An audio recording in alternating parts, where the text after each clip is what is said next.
유진 그룹의 본가, 청담동 저택의 거대한 다이닝홀은 값비싼 샹들리에 불빛으로 가득했지만 공기는 얼음장처럼 차가웠. 수십 가지의 진수성찬이 길게 늘어선 마호가니 테이블 끝자락에 한지수는 그림자처럼 앉아 있었다. 그녀는 존재하되 존재하지 않는 이 집의 유령 같은 존재였. 무채색의 단정한 원피스는 그녀의 존재감을 더욱 희미하게 만들었. 그녀의 맞은편 테이블 상석에서는 이복 여동생인 한채영이 환하게 웃고 있었. 밝은 분홍색 드레스를 입은 채영은 오늘 저녁의 주인공이었. 그녀의 모든 몸짓, 모든 미소는 아버지인 한 회장과 계모인 신여사의 자랑거리였.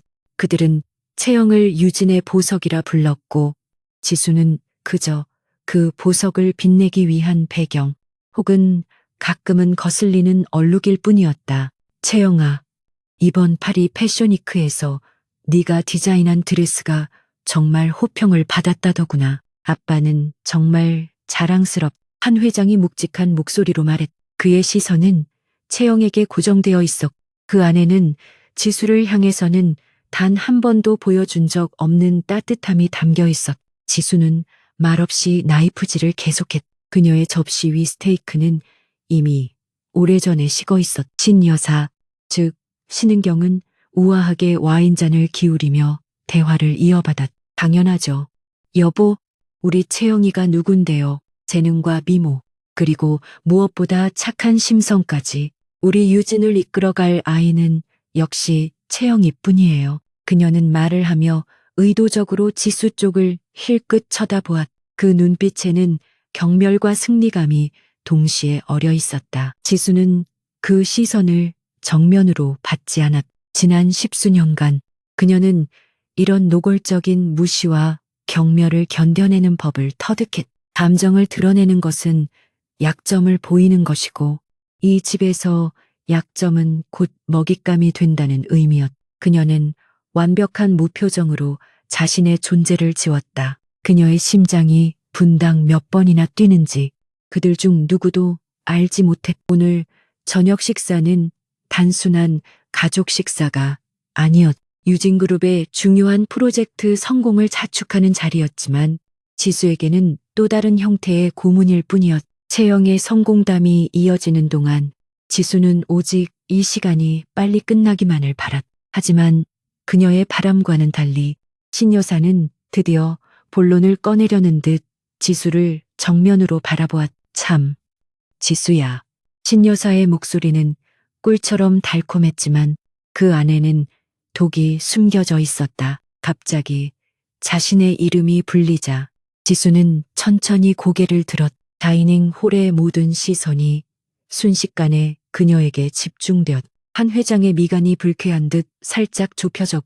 채영은 흥미롭다는 듯 입꼬리를 올렸. 너도 이제 24살이지. 언제까지고 이 집에서 밥이나 축내고 있을 순 없잖니. 신 여사가 가볍게 웃으며 말했. 그 말은 마치 잘 연마된 칼처럼 지수의 심장을 찔렀. 밥이나 축낸다. 그녀는 지난 3년간 유진그룹의 자회사에서 누구보다 치열하게 일하며 실적을 냈지만 그 모든 공은 언제나 다른 사람, 주로 채영의 공으로 돌아갔. 지수는 대답하지 않았. 그녀는 그저 신여사를 바라보았. 그녀의 고요한 눈빛이 신 여사를 순간적으로 당황하게 만들었. 하지만 신여사는 곧 평정심을 되찾고 결정타를 날렸. 그래서 말인데 내 아버지와 내가 내 혼처를 정했. 너도 이제 가문을 위해 쓸모있는 일을 해야지. 한 회장이 헛기침을 하며 신여사의 말을 거들었. 서일그룹의 강태준 대표. 알 거다. 그 이름이 나오자마자 다이닝 홀의 공기가 미세하게 변했. 심지어 자신만만하던 채영의 표정에도 순간적인 긴장이 스쳤. 강태준. 최근 몇 년간 혜성처럼 등장해 재계의 판도를 뒤흔들고 있는 인물. 잔인하고 냉혹하며 베일에 쌓인 남자였. 지수의 심장이 바닥으로 떨어지는 듯했다. 강태준. 그에 대한 소문은 끔찍했. 그와 엮인 기업들은 모조리 파산하거나 흡수되어 그의 사생활은 철저히 비밀에 붙여져 있어 그림자 군주라는 별명까지 붙어 있었다. 그런 남자에게 자신을 시집 보내겠다고 이것은 사실상 사형 선고나 다름없었. 서일그룹이라니, 어머니. 그 사람은 채영이 놀란 듯 입을 열었지만 신여사의 날카로운 눈빛에 곧 입을 다물었. 채영조차도 그 이름의 무게를 알고 있었. 그들은 지수를 단순히 버리는 것이 아니었. 유진그룹과 최근 경쟁 관계에 놓인 서일그룹의 볼모로 보내려는 속셈이었. 신여사는 만족스러운 미소를 지었. 유진과 서일이 사돈을 맺는다면 업계에서도 여러모로 좋은 그림이 되겠지. 당대표 측에서도 우리 유진의 딸을 원해. 안 그러니? 지수야, 그녀는 마치 지수에게 선택권을 주는 것처럼 물었지만 그 안에는 거절은 용납되지 않는다는 강력한 압박이 담겨 있었. 지수는 천천히 냅킨으로 입가를 닦았. 그녀의 손은 미세하게 떨리고 있었지만 목소리는 놀라울 정도로 침착했. 제 의견이 중요한 적이 있었나요? 그녀의 반문은 날카롭지는 않았지만 그 안에 담긴 냉소는 분명했. 그녀는 한 회장과 신여사를 차례로 쳐다보았. 이것이 그들이 그녀에게 내리는 최종 처분이었. 한 회장이 테이블을 주먹으로 가볍게 내리쳤. 한지수, 네가 감히 그게 무슨 말투냐. 가문이 너를 위해 내린 결정이다. 너는 그저 따르기만 하면 돼. 내 존재가 유진의 도움이 될 유일한 기회다. 그의 목소리에는 일말의 부정도 없었다. 딸을 협상의 제물로 바치는 아버지의 냉혹함만이 가득했. 도움이라. 지수가 나지막이 읊조렸. 그녀는 지난 세월 동안 이 집에서 살아남기 위해 자신을 죽여왔. 감정을 죽이고 재능을 숨기고 욕망을 억눌렀다. 그저 눈에 띄지 않게 조용히 숨 쉬는 것만이 그녀의 목표였. 하지만 이 순간 그 모든 인내가 무의미하게 느껴졌. 그들은 결국 그녀를 가장 위험한 곳으로 밀어넣으려 하고 있었. 채영은 이 모든 상황을 즐기고 있는 듯했다. 그녀는 다시 우아한 미소를 되찾고는 지수를 향해 위로하는 듯한 말투로 말했. 언니, 너무 속상해하지 마. 강태준 대표가 소문은 좀 무섭지만 그래도 대단한 사람이잖아. 언니한테는 과분한 자리일 수도 있어. 서일의 안주인이라니.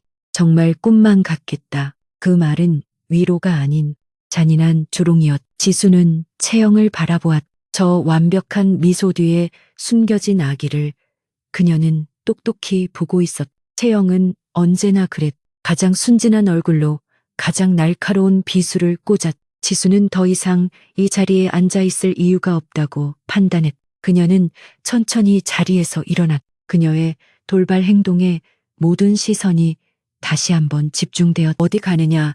아직 내 말이 끝나지 않았다. 한 회장이 호통을 쳤. 그의 권위가 도전받았다는 생각에 얼굴이 붉어졌. 그는 이 집에서 자신의 말이 곧 법이었.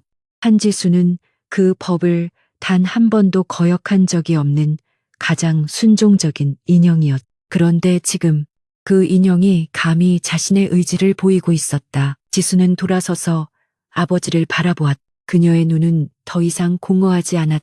그 안에는 깊은 절망과 함께 아주 희미하지만 분명한 불꽃이 타오르고 있었다. 말씀은 다 들었습니다.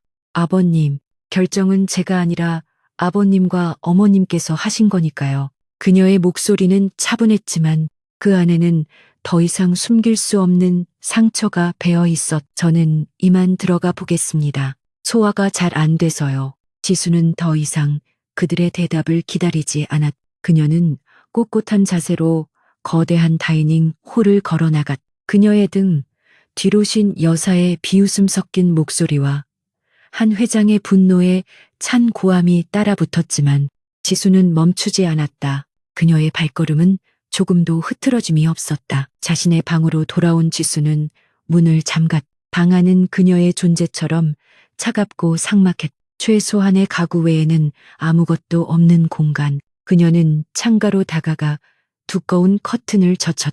서울의 화려한 야경이 눈앞에 펼쳐졌지만 그녀의 눈에는 아무것도 들어오지 않았. 그녀는 차가운 유리창에 이마를 기댔. 강태준, 그 이름이 그녀의 머릿속을 맴돌았. 세계의 폭군, 그와 결혼하라는 것은 호랑이 굴로 제 발로 걸어 들어가라는 말과 같았. 신여사와 한 회장은 그녀가 그곳에서 비참하게 망가지기를 바라고 있을 것이다. 어쩌면 그것이 그들의 궁극적인 목표일지도 몰랐.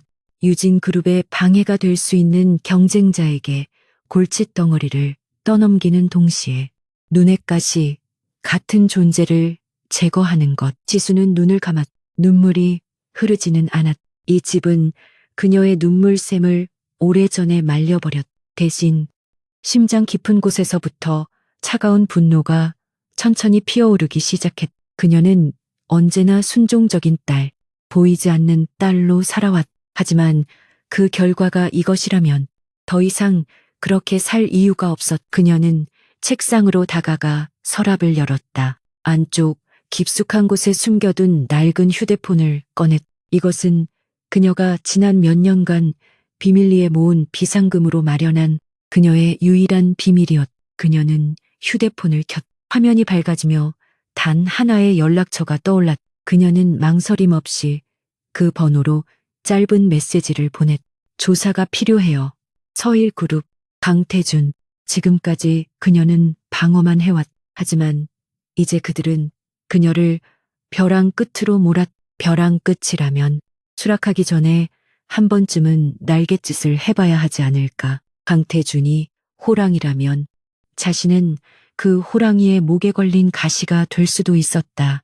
지수의 눈빛이 어둠 속에서 날카롭게 빛났. 이것은 끝이 아니라 새로운 시작일지도 몰랐. 며칠 후 신여사는 마치 큰 선심이라도 쓰는 듯 지수를 불렀. 강 대표 쪽에서 가능한 한빨리 상견례를 하자고 하는구나. 이번 주 금요일 저녁 시그너스 호텔 최상층 레스토랑이다. 옷이랑 헤어 메이크업은 내가 사람을 붙여줄 테니 쓸데없는 짓 하지 말고 얌전히 따라와. 그녀는 지수에게 경멸이 담긴 눈초리를 보내며 말했. 그리고 이거. 신여사는 테이블 위로 서류 봉투 하나를 밀었. 강 대표에 대한 간단한 자료다. 만나기 전에 최소한의 예의는 갖춰야지. 가서 유진 그룹의 딸이라는 이름에 먹칠하지 않도록 해.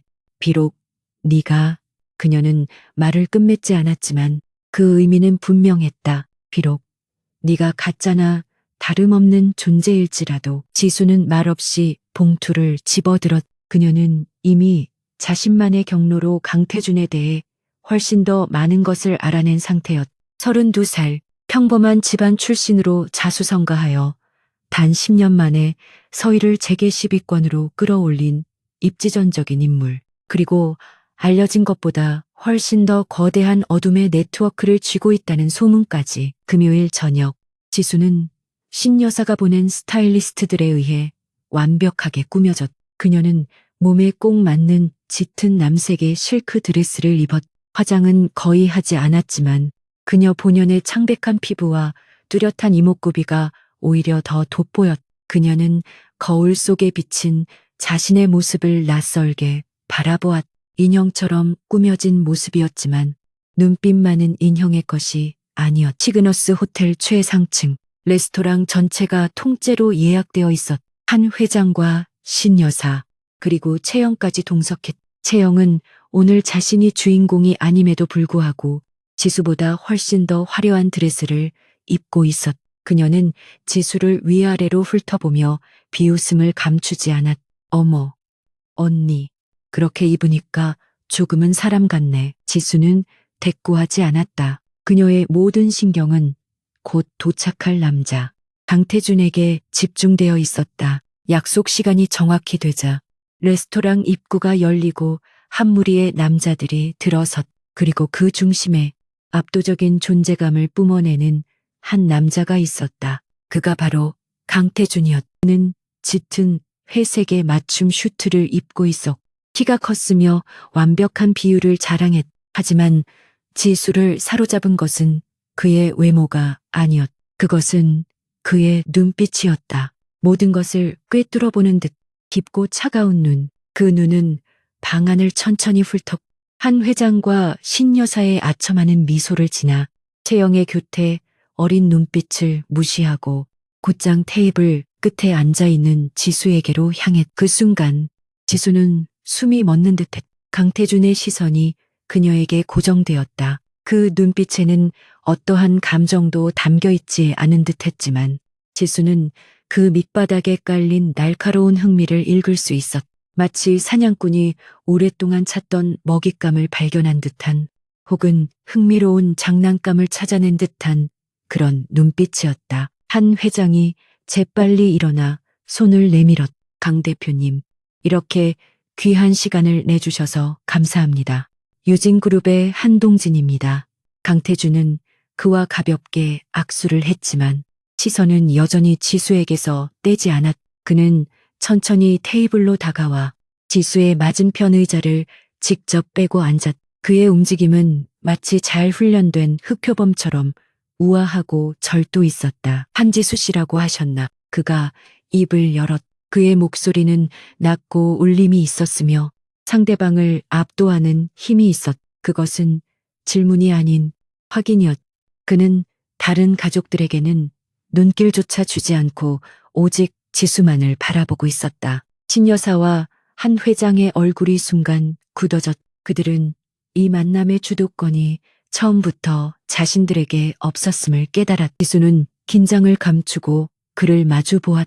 네, 맞습니다. 한지수입니다. 그녀의 목소리는 떨리지 않았. 이 남자는 괴물일지도 몰랐. 하지만 그녀 역시 이 집이라는 지옥에서 살아남은 생존자였다. 그녀는 이 결혼이 단순한 희생이 아닐 수도 있음을 직감했. 어쩌면 이것은 지옥에서 벗어날 유일한 동아줄일지도 몰랐. 강태준의 입가에 아주 희미한, 거의 보이지 않는 미소가 스쳐 지나갔. 좋군. 그가 짧게 말했다. 그는 지수의 눈에 담긴 두려움이 아닌 그 너머의 무언가, 굳건한 의지, 혹은 숨겨진 도끼를 본 것이 분명했. 결혼, 진행하지. 그의 선언의 신 여사는 안도의 한숨을 내쉬었지만 지수는 이것이 모든 비극과 복수의 서막임을 예감했. 다음 날 아침 지수에게는 어떤 설명이나 선택의 여지도 주어지지 않았.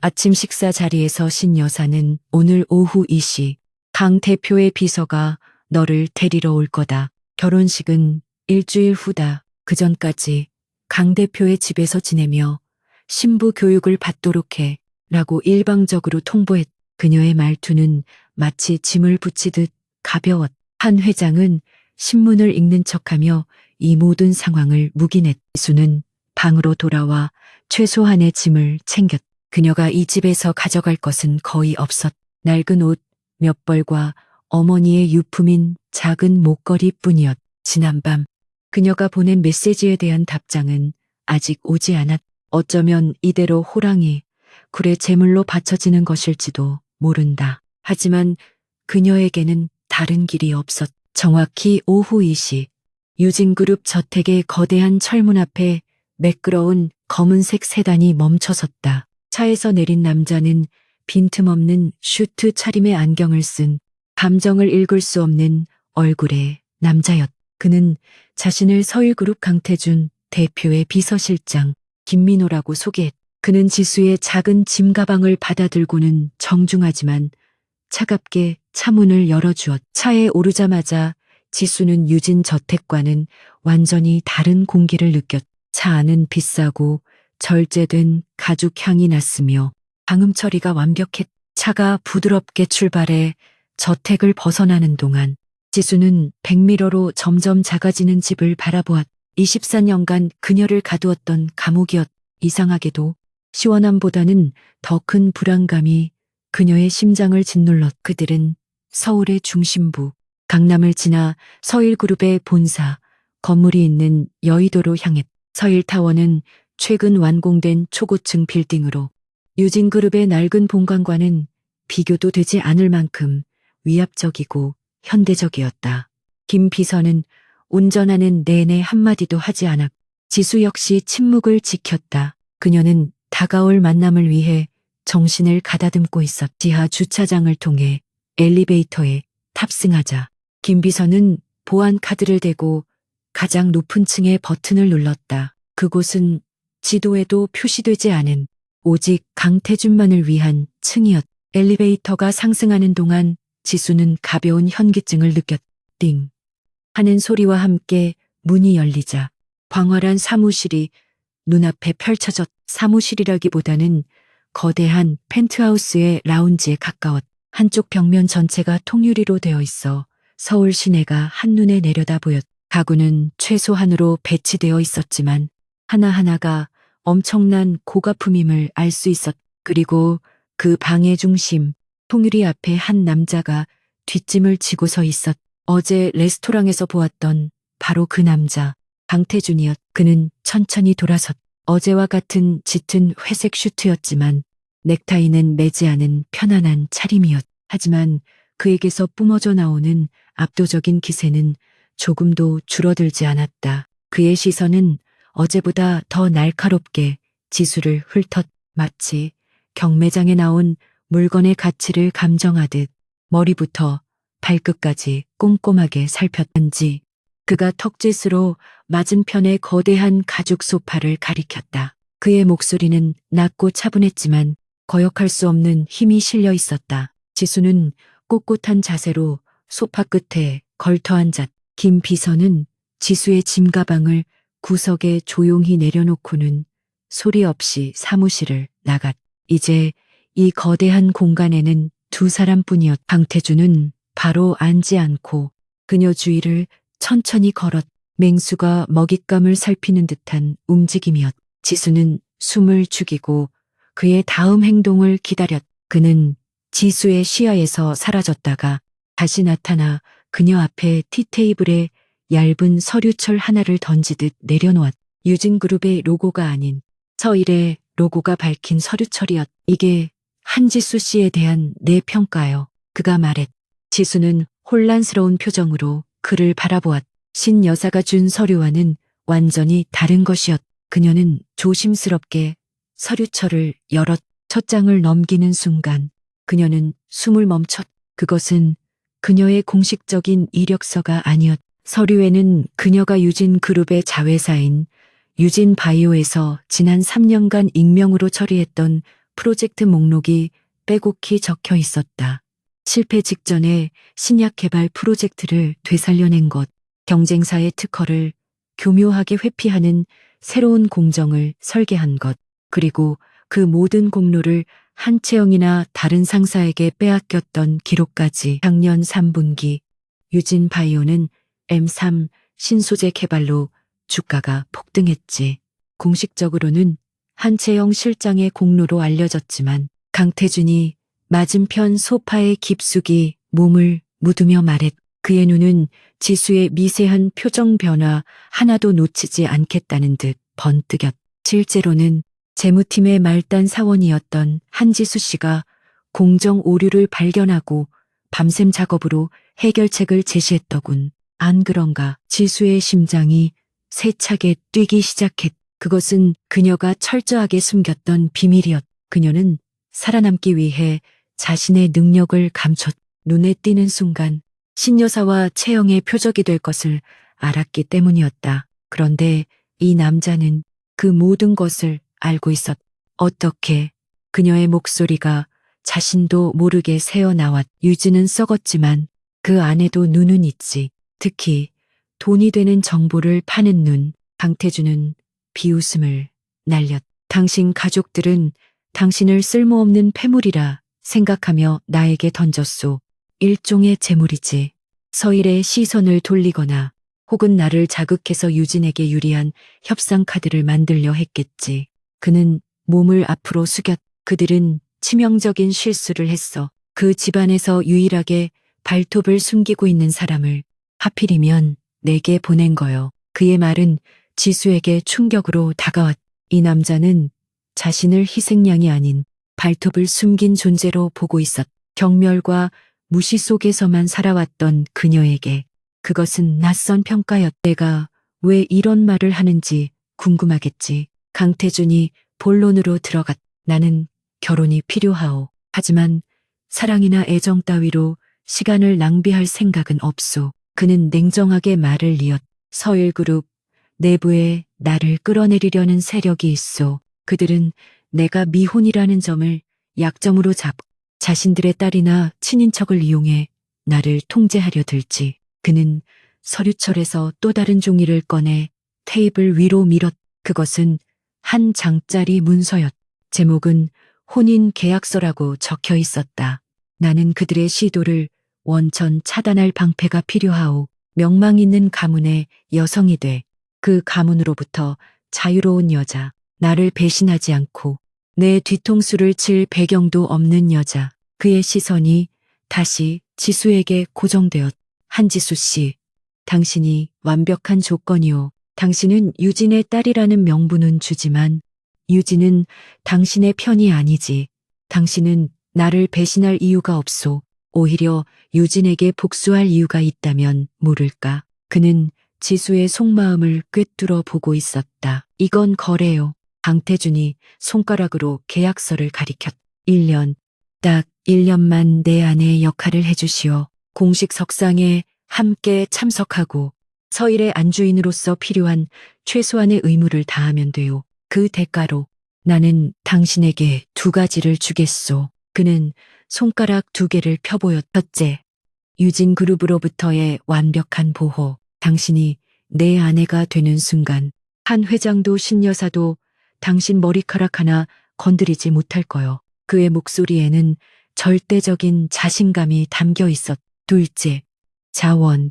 당신이 원하는 모든 것, 돈, 사람, 그리고 정보. 당신이 왜 그 집에서 그렇게 살아야 했는지, 그 완벽한 동생, 한채영의 뒤에 무엇이 숨겨져 있는지, 당신이 알고 싶어 하는 모든 것을 파헤칠 힘을 주겠소. 지수는 숨을 삼켰.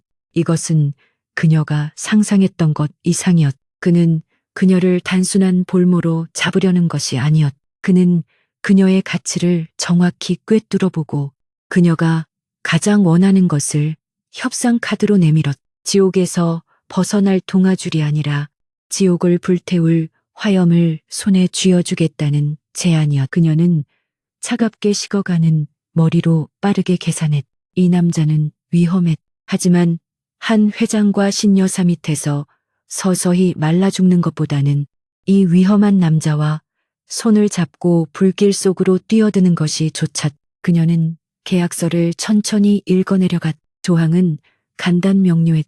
이 계약 기간은 1년. 기간 중 서로의 사생활에 일절 간섭하지 않는다. 단, 대외적 평판에 흠집을 내는 행위는 금지. 3. 부부로서의 어떠한 육체적 접촉도 요구하지 않는다. 1년 후 합의에 이혼하며 갑 강태준은 을 한지수에게 위자료로 서일그룹 주식 1%와 현금 100억 원을 지급한다. 5. 계약 기간 동안 갑은 을의 절대적인 신변 보호를 보장한다. 지수는 고개를 들었. 그녀의 눈은 더 이상 흔들리지 않았. 조건이 하나 있습니다. 그녀의 목소리는 낮고 단단했. 강태준의 눈썹이 흥미롭다는 듯 살짝 올라갔. 그는 그녀가 순순히 받아들일 것이라 예상했지만 감히 조건을 걸 줄은 몰랐던 모양이다. 말해보시오. 계약서 5항 신변 보호 여기에 추가해 주십시오. 지수는 숨을 깊게 들이마셨. 제가 원하는 정보를 수집할 수 있도록 강 대표님의 정보팀에 대한 접근 권한을 요구합니다. 제한 없는 접근 권한을요. 그녀는 이 기회를 놓칠 수 없었. 지난밤 보냈던 메시지에 답이 없었던 그 비밀 조사원보다 강태준의 힘이 훨씬 더 강력할 것이 분명해. 강태준은 몇 초간 지수를 말없이 바라보았다. 그의 얼굴에는 어떤 표정도 떠오르지 않아 속내를 읽을 수 없었. 방 안에는 숨막히는 정적이 흘렀. 이윽고 그가 입을 열었. 조소. 그는 망설임 없이 수락했. 내 비서실장 김민호를 당신에게 붙여주겠소. 그가 당신의 손발이 되어줄 거요. 서일의 정보력은 당신이 상상하는 것 이상이니 마음껏 이용하시오. 그는 테이블 서랍에서 만년필을 꺼내 지수에게 건넸. 서명하지. 지수는 펜을 받아들었. 차가운 금속의 감촉이 손바닥에 전해졌. 그녀는 망설임 없이 계약서에 을 안에 자신의 이름을 적었다. 한지수. 그녀의 필체는 단정하고 힘이 있었. 그녀가 펜을 놓자 강태준도 자신의 이름을 서명했. 축하하오. 한지수 씨. 혹은 강 부인. 그가 계약서 한 부를 지수에게 밀어주며 말했. 그의 입가에 처음으로 희미한 미소가 어렸. 그것은 만족한 사업가의 미소였다. 이제부터 당신은 이 집의 안주인이요. 당신의 방은 위층에 준비되어 있소. 김 비서가 필요한 것들을 도와줄 거요. 강태준은 자리에서 일어났. 거래는 끝났다는 의미였. 일주일 뒤 결혼식은 대외적으로 성대하게 치를 거요. 유진 그룹의 딸이 서일의 안주인이 되는 쇼를 모두에게 보여줘야 하니까 그날까지 이 집의 규칙을 익히도록 하시오. 그는 다시 통유리 앞으로 걸어가 서울 시내를 내려다보았. 지수는 계약서를 들고 자리에서 일어났. 그녀는 자신이 방금 무슨 일을 했는지 실감했. 그녀는 유진 그룹의 한지수를 버리고 서일 그룹의 강태준과 계약을 맺었. 그녀는 더 이상 희생양이 아니었. 그녀는 복수를 준비하는 공모자였. 그녀의 심장은 차가운 분노와 함께 뜨거운 기대감으로 타오르기 시작했다. 강태준과의 결혼식은 계약서의 내용만큼이나 건조하고 신속하게 치러졌. 필요한 최소한의 증인과 서류 작업만이 오갔을 뿐 그 어떤 감정적인 교류도 없었. 한지수는 유진저택을 나온 지 사흘 만에 법적으로 강태준의 아내 서일그룹의 안주인이 되었. 그녀의 새로운 거처는 강태준의 개인 펜트하우스 서일타워의 가장 높은 층이었. 그곳은 집이라기보다는 잘 설계된 요새에 가까웠. 최고급 가구와 예술품으로 채워져 있었지만 사람의 온기는 거의 느껴지지 않았. 지수는 아래층을 쓰는 강태준과 거의 마주치지 않았. 그들의 유일한 소통 창구는 김민호 비서실장이었. 그는 지수에게 방대한 양의 자료를 가져다 주었다. 서일그룹의 주요 임원진 프로필, 강태준의 정적들, 그리고 그와 얽힌 복잡한 지분 구조까지. 지수는 스펀지처럼 모든 것을 빨아들였. 그녀는 지난 24년간 자신을 지키기 위해 웅크리고 있었지만 그녀의 명민한 두뇌는 한 번도 쉰 적이 없었다. 그녀는 유진 바이오에서 재무팀 말단으로 일하며 경영의 흐름을 익혔. 몰래 신약 개발팀의 논문을 탐독하며 기술을 이해했. 이제 강태준이 제공한 자원은 그녀에게 날개를 달아준 격이었. 사모님, 대표님께서 이번 주 금요일 저녁에 열리는 서일 파트너스 나이트에 동행하셔야 한다고 전하셨습니다. 김 비서가 태블릿으로 일정을 CACHO이며 말했. 그의 태도는 한결같이 정중했지만 그 눈빛에는 지수에 대한 초기의 의구심이 사라지고 점차 놀라움이 자리 잡고 있었. 그는 이 젊은 여주인이 단순한 장식품이 아님을 깨닫고 있었다. 서일 파트너스 나이트. 유진 그룹도 참석하겠군요. 지수가 자료에서 눈을 떼지 않고 말했. 물론입니다. 한 회장과 신 여사, 그리고 한채영 실장도 참석자 명단에 있습니다. 김 비서의 대답은 막힘이 없었. 그는 지수가 무엇을 걱정하는지 혹은 무엇을 준비하는지 정확히 알고 있는 듯했. 강태준은 그날 저녁 식사 자리에서 처음으로 그 행사에 대해 입을 열었. 그들은 일주일에 3번 계약에 따라 공식적인 저녁 식사를 함께 했다. 이번 행사는 당신의 공식적인 데뷔 무대요. 그가 스테이크를 썰며 말했. 서일의 안주인으로서, 내 파트너로서 흠잡을 데 없는 모습을 보여야 하오. 당신을 얕잡아 보는 이들에게 당신이 유진에서 버려진 딸이 아니라 서일이 선택한 사람이라는 것을 증명해야 해. 그의 말은 차가웠지만 그 안에는 묘한 기대감이 서려 있었. 그는 지수에게 투자했고 이제 그 투자 가치를 확인하고 싶어 했다. 지수는 고개를 끄덕였다. 무엇을 해야 할지 압니다. 그녀의 짧은 대답에 강태준은 처음으로 시선을 들어 그녀를 제대로 바라보았다. 그녀의 눈은 더 이상 유진 저택에서의 공허한 눈이 아니었다. 그 안에는 냉철한 지성이 빛나고 있었다. 금요일 저녁, 서울 최고급 호텔의 그랜드 볼룸, 서일 파트너스 나이트는 세 개의 별들이 총출동하는 자리였다. 수많은 카메라 플래시가 입구에 집중되었고 마침내 강태준과 한지수가 탄 리무진이 도착했다. 차문이 열리고 강태준이 먼저 내렸다. 그는 완벽한 턱시도 차림으로 좌중을 압도했다. 그가 손을 내밀자 짙은 코발트 블루색의 드레스를 입은 지수가 그의 손을 잡고 내렸다.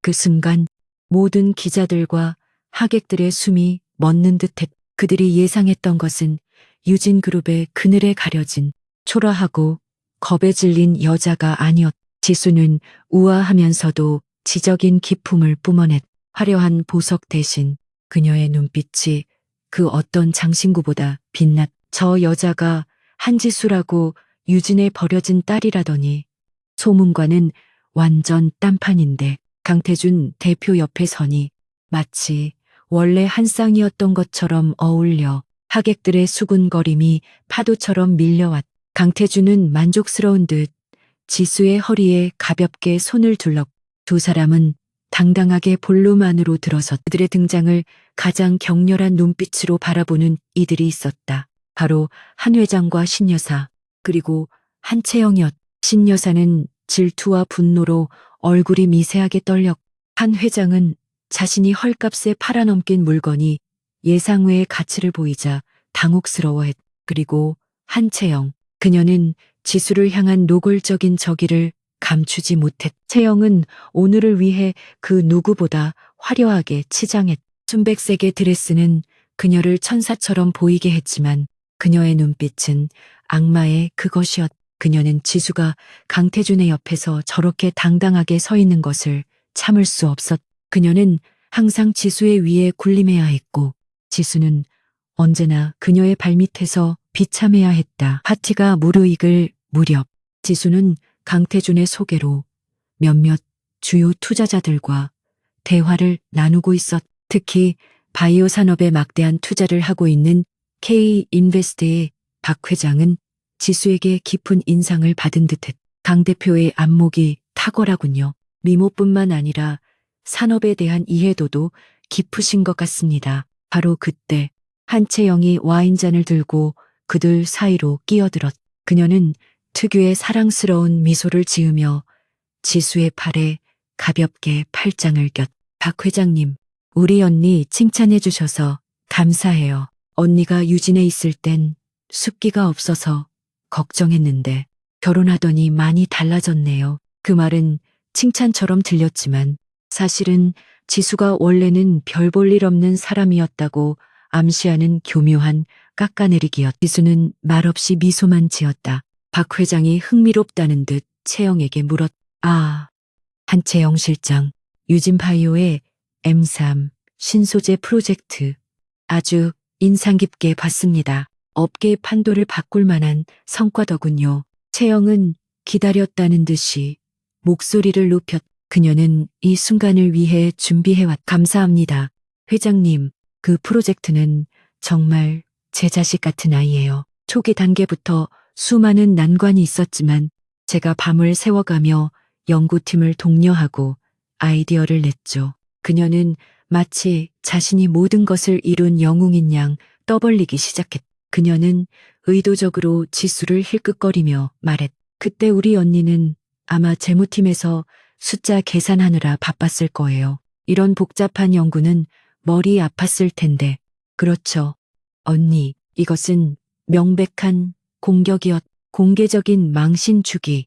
이 자리에 모인 사람들에게 한지수는 그저 운 좋게 강태준을 만난 빈껍데기일 뿐이며 진정한 능력자는 자신, 한채영임을 각인시키려는 속셈이었다. 박 회장을 비롯한 주변 사람들의 시선이 지수에게로 향했다. 그들의 눈에는 호기심과 함께 약간의 동정심이 섞여 있었다. 지수는 당황하지 않았다. 그녀는 천천히 와인잔을 내려놓았다. 그녀의 심장은 차갑게 가라앉고 있었. 그녀가 입을 열려던 순간 조용히 이 상황을 지켜보던 강태준이 그들 쪽으로 한 걸음 다가왔다. 그는 채영을 바라보며 낮은 목소리로 물었. 그의 목소리는 조용했지만 그 울림에 주변의 소음이 순간적으로 잦아들었. M3 프로젝트.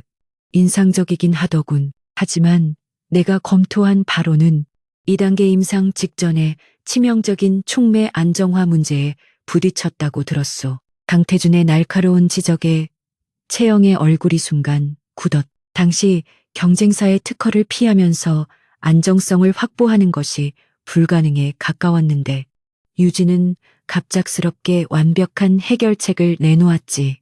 한 실장이 그 핵심 아이디어를 냈다고 하던데 구체적으로 어떤 화합물을 사용해 그 문제를 해결했는지 설명해 줄 수 있겠소. 이것은 예상치 못한 기습이었. 강태준은 단순히 지수를 방어한 것이 아니었. 그는 채영에게 그녀가 대답할 수 없는 지극히 전문적인 질문을 던졌. 그 자리에 있던 박 회장 역시 바이오 전문가였기에 그의 눈이 흥미롭게 빛났. 이것은 사교적인 대화가 아니라 진위를 가리는 청문회에 가까워졌. 채영은 당황했.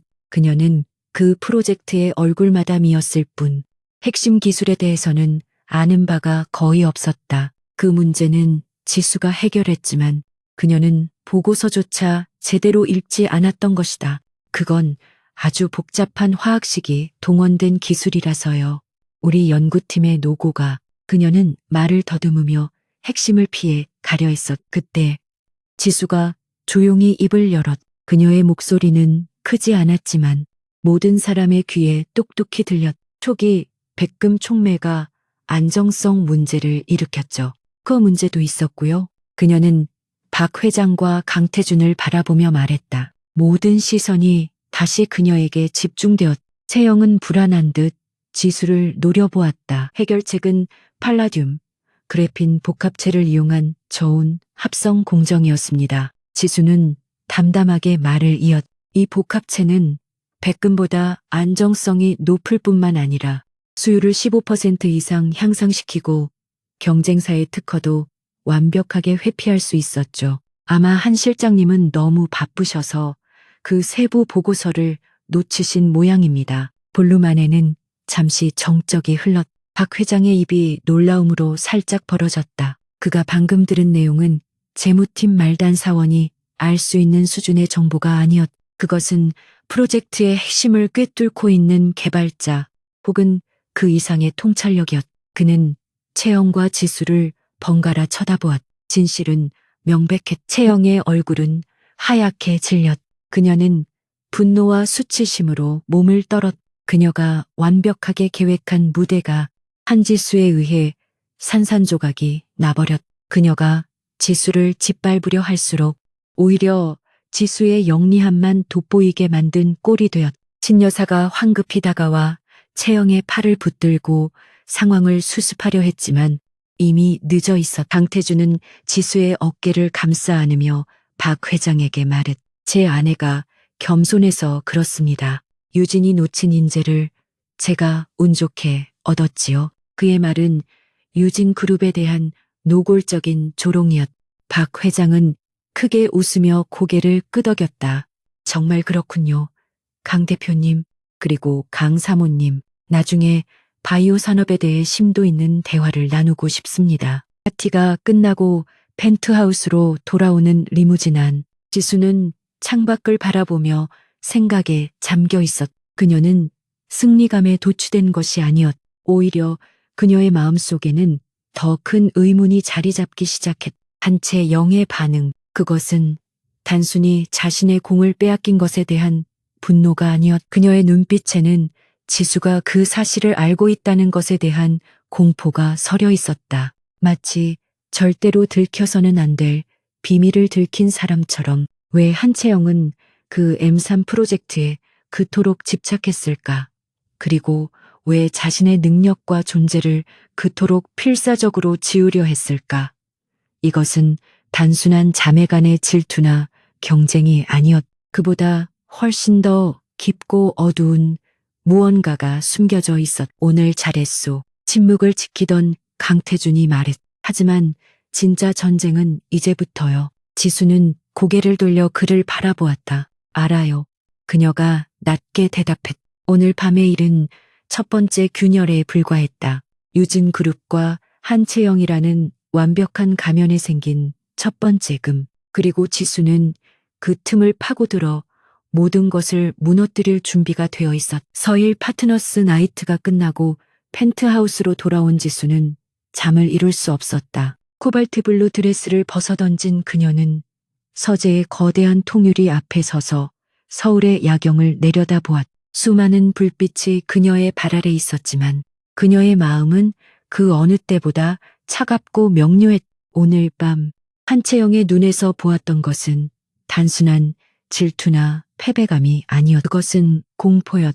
자신의 핵심 공로인 M3 프로젝트의 진실을 지수가 알고 있다는 사실에 대한, 그리고 그 진실을 강태준과 박 회장 앞에서 폭로했다는 것에 대한 원초적인 공포였. 지수는 생각했. 왜 그렇게까지 두려워했을까? 단순히 공을 빼앗긴 것이 분하다면 저런 반응이 나오지 않는다. 그것은 자신의 존재 기반이 흔들리는 것을 목격한 자의 공포였. M3 프로젝트의 공로를 훔친 것처럼 어쩌면 한채영의 존재 자체가 훔친 것일지도 모른다는 끔찍한 가설이 지수의 머릿속을 스쳤. 그녀는 더 이상 망설일 시간이 없다고 판단했.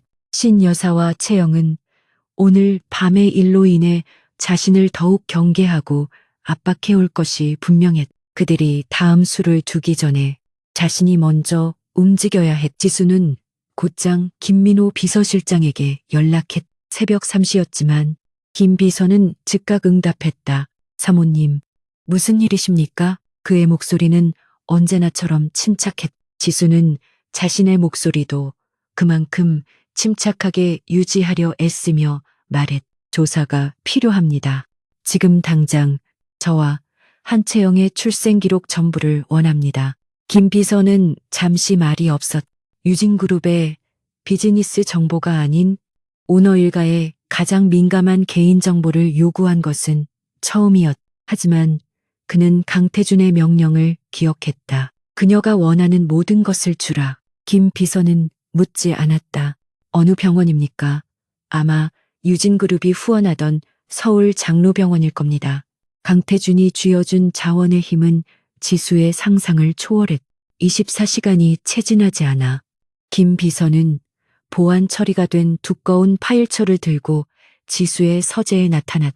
요청하신 자료입니다. 서울 장로병원 현 SJ 메디컬 센터의 24년 전 산부인과 기록 사본입니다. 원본은 병원 지하 특수 자료실에 보관되어 있어 접근이 어려웠지만 저희 팀이 확보했습니다. 지수는 마른 침을 삼키며 파일을 받아들었. 그녀는 김 비서를 물리고 서재 문을 잠갔. 심장이 격렬하게 뛰기 시작했다. 그녀는 먼저 자신의 기록을 펼쳤. 한지수, 부한동진, 모 이서연 사망, 10월 3일 출생, 산, 2kg, 정상 분만. 모든 것이 간결하고 깔끔했. 그녀의 어머니는 그녀를 낳고 산후 합병증으로 일주일 뒤 사망했다고 들었. 그 다음 그녀는 한채영의 파일을 열었다. 한채영, 부한동진, 모신은경, 10월 6일 출생, 산, 0kg, 정상 분만. 두 사람의 생일은 불과 사흘 차이였다. 아버지는 같았지만 어머니는 달랐. 신은경은 지수의 어머니가 사망한 직후 마치 기다렸다는 듯이 한 회장의 정식 부인이 되었. 이 모든 것이 석연치 않았. 지수는 한채영의 의료 기록을 한 장 한 장 꼼꼼히 넘겼. 언뜻 보기에는 모든 것이 완벽했. 신생아, 건강, 검진표, 발달사항 모두 양호 판정이었다. 하지만 M3 프로젝트 보고서에서 오류를 찾아냈던 그녀의 날카로운 눈이 미세한 불일치를 포착했. 한채영의 출생 직후 혈액 검사 결과지 원본 위에 아주 얇은 용지가 덧대어져 수정된 흔적이 있었다. 그리고 더 결정적인 것. 신생아실 간호기록지역 10월 6일 저녁. 분명 정상 분만으로 기록된 아이가 신생아 집중치료실 NICU로 긴급 이송이라는 메모가 적혀 있었다. 하지만 불과 1시간 뒤 그 기록은 붉은 펜으로 취소선이 그어지고 상태 양호, 모체 인계로 정정되어 있었. 정상적인 병원 기록이라고는 볼 수 없었. 집중치료실. 지수는 읊조렸. 건강하게 태어난 아이가 왜 갑자기 집중치료실로 이송되었으며 왜 그 기록은 황급히 덮여야만 했을까? 그녀는 파일 속 다른 문서를 뒤졌. 당시 산부인과와 신생아실에 근무했던 의료진 명단이었. 대부분은 퇴직했거나 다른 병원으로 이직한 상태였. 하지만 한 이름이 지수의 눈에 띄었. 당시 신생아실 수간호사였던 박순자. 그녀는 유진그룹에서 수여하는 올해의 친절 직원상을 이례적으로 3년 연속 수상했으며 채영이 태어난 지 5년 뒤 갑자기 사직하고 막대한 금액의 퇴직 위로금을 받고 종적을 감췄. 그리고 그 위로금은 병원이 아닌 유진그룹의 복지재단에서 직접 지급되었다. 김민호 실장. 지수는 인터폰으로 그를 다시 불렀. 박순자 전 서울장로병원 수간호사. 이 사람을 찾아주세요. 지금 어디에 있는지, 누구와 연락하는지 모든 것을 알아내야 합니다. 김 비서는 고개만 끄덕이고 다시 사라졌. 이번에는 48시간이 걸렸. 서일의 정보팀은 박순자가 강원도 깊은 산골 마을에서 텃밭을 가꾸며 은둔 생활을 하고 있음을 밝혀냈다. 지수는 강태준에게 이 사실을 보고했. 그는 서류를 검토하며 잠시 생각에 잠겼. 이런 늙은 증인은 돈이나 협박에 움직이지. 하지만 이미 20년 전에 막대한 돈을 받아. 그가 지수를 바라보았. 어떻게 할 생각이오? 제가 직접 가겠습니다. 지수의 대답은 단호했. 위험하오. 신여사 측에서 당신의 움직임을 감지했을 수도 있어. 강태준이 경고했지만 지수는 고개를 저었. 김 비서님이나 서일의 직원들이 가면 그녀는 입을 닫을 겁니다. 평생을 숨어 산 사람이에요. 하지만 저 혼자 유진의 버려진 딸로서 다가간다면 어쩌면 양심의 가책을 이용할 수 있을지도 모릅니다. 강태준은 그녀의 눈에 서린 결의를 읽었. 그는 더 이상 반대하지 않았. 김 비서가 외곽에서 지원할 거요. 무슨 일이 생기면 즉시 신호를 보내. 그것은 계약 파트너의 의무처럼 들렸지만 그 목소리에는 아주 미세한 본인도 모르는 걱정이 담겨 있었다. 다음 날 지수는 평범한 차림으로 강원도 산골 마을에 도착했. 김 비서와 경호팀은 마을 입구에서 보이지 않게 대기했. 지수는 작은 언덕 위에 자리한 낙지만 정갈한 집을 찾아냈. 마당에는 한 노파가 호미로 밭을 메고 있었. 박순자였다. 그녀는 세월의 흔적이 역력했지만 여전히 날카로운 눈매를 가지고 있었. 지수는 천천히 마당으로 들어섰. 인기척을 느낀 박순자가 경계하며 고개를 들었다. 누구신데 남의 집에 함부로 들어오시오. 그녀의 목소리는 거칠었. 지수는 심호흡을 하고 입을 열었. 박순자 선생님 맞으시죠? 저는 24년 전에 서울 장로병원에서 태어난 사람입니다. 박순자의 호미질이 멈칫했. 그녀는 지수를 위아래로 훑어보았. 병원 볼 일 있으면 서울로 가보시오. 난 은퇴한 지 오래요. 그녀는 다시 밭으로 시선을 돌리려 했. 제 이름은 한지수입니다. 지수가 말했. 그 이름에 박순자의 어깨가 돌처럼 굳었. 그녀는 천천히 고개를 돌려 지수의 얼굴을 다시 바라보았다. 그녀의 눈이 공포로 크게 뜨였. 그녀는 지수의 얼굴에서 24년 전 비극적으로 죽어간 젊은 산모 이서연의 모습을 보았. 당신이 지수라고 한 회장의 첫째 딸. 박순자는 뒷걸음질 치며 중얼거렸. 세상에 어쩌자고 여길. 그녀는 지수를 마치 유령이라도 본 듯 두려워했. 기억하시는군요. 지수가 확신을 가지고 한 걸음 다가섰다. 그 병원에서 무슨 일이 있었는지 알고 싶어서 왔습니다. 저와 한채영 10월 3일과 10월 6일 그 나흘 사이에 무슨 일이 있었던 거죠? 왜 채영이의 기록은 조작되어 있죠? 지수의 목소리는 차분했지만 그 안에는 진실을 향한 절박함이 담겨 있었. 박순자는 사색이 되어 집안으로 도망치려 했. 나는 아무것도 몰라. 아무것도 당장 돌아가 그녀가 소리쳤. 당신이 여기 온 걸 그들신 여사이 알면 나도 당신도 무사하지 못해. 제발가. 그녀의 공포는 연기가 아니었. 그것은 20년 넘게 묵혀온 비밀의 무게였. 지수는 그녀의 팔을 붙잡았. 그들이 두려워서 평생을 이렇게 숨어 사실 겁니까? 저는 이미 유진에서 버려졌습니다. 호랑이 굴로 시집 보내졌죠. 잃을 게 없어요. 지수가 절박하게 말했. 하지만 선생님은 진실을 알고 계시잖아요. 제 어머니가 어떻게 돌아가셨는지, 그리고 한채영이 누군지. 한채영이라는 이름이 다시 한번 박순자를 무너뜨렸. 그녀는 주저앉아 흐느끼기 시작했. 그건 괴물 같은 짓이었어. 그녀가 떨리는 목소리로 고백했. 신은경, 그 여자는 악마였어. 지수는 숨을 죽이고 그녀의 다음 말을 기다렸.